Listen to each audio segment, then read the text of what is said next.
1920-жылдары Орта Азиядагы азыркы Өзбекстан, Казакстан жана Түркмөн союздук республикалары түптөлө башталган. Кыргыздардын казак менен өзбек элине сиңип кетүү коркутуучу жаралган.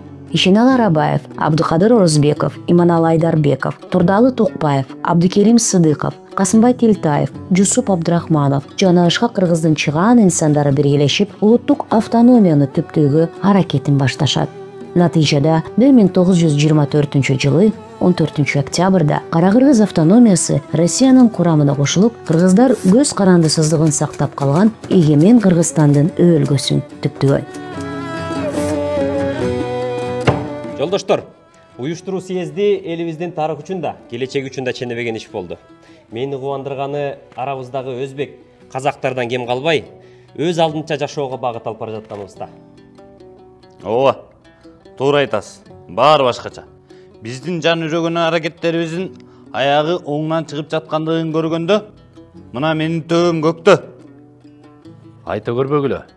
Кыргыз элин көптөн бери эңсеген бүтүндүгү өз алдынча эл болуп, жашоо мүдөсү буюрса, орундалган өңдөнөт. Анжиян арка болуп бөлүнбөй, бир жеңден кол, бир жаккадан баш чыгарып алсак, биздин элге эч ким тең келбес. Бирок тиги кудай кылып баштагандар. Элдин эртең менен иш жок. Бузуклардын ой ордунан чыкпай калганына, заманы өрттөнүп, Абдыкерим Сыдыков баштаган байманаттын балдары өзүнчө буржуазия мамлекет түзүп атат деген ар кандай кептер тарап түшөт. Москвага да жазуу ичкен өңгөнөт. Алардан мындан башка мамиле күтүп болбойт. Кантсе да токтоп турган тегирмендин ташын тегертип алдык. Андан кандай ун чыкса да зыяны тийбейт, пайдасы гана болот. Антпегенибизде түптүү эл болуп туруп, катардагыларыбыздан чыгып калмакпыз. Биз эми Москва эмне дейт? Ошону күтөлү. Уруксатпы? Москвадан телеграмма келиптир. Сталиндин өзүнөн экен.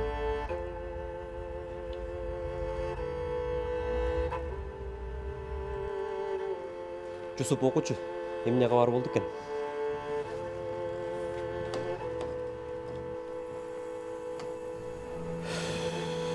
Эрте сүйүнүп алган окшойбуз. Жаман. Иш жаман. Жаман болгоду эмне болду? Москва эмне дептир? Катта съезге ким уруксат берди? Кимдер уюштурган? Жана съездин мүнөзүнө толук түшүндүрмө беришиңерди талап кылам. Иосиф Сталин. Иш чатак. Катуу зекиген түрү бар. Чатак. Бирок биз дагы кошулуп отуруп калганыбыз болбойт. Баштаган ишти аяны чыгарышыбыз керек. Туура айтасың. Мени бул ишти уюштуруудан алып салышы мүмкүн. Партиядан да чыгарып салышы ыктымал. Биз Сталинге кат жазып, мындай автономдуу облустун зарылчылыгын, кыргызды эл катары өз тагдырын чечүү мүмкүнчүлүгүнөн ажыратуу тарыхый акыйкатсыздык болуп каларын далилдешибиз керек, жолдоштор. Бул катты Жусупка тапшыралы.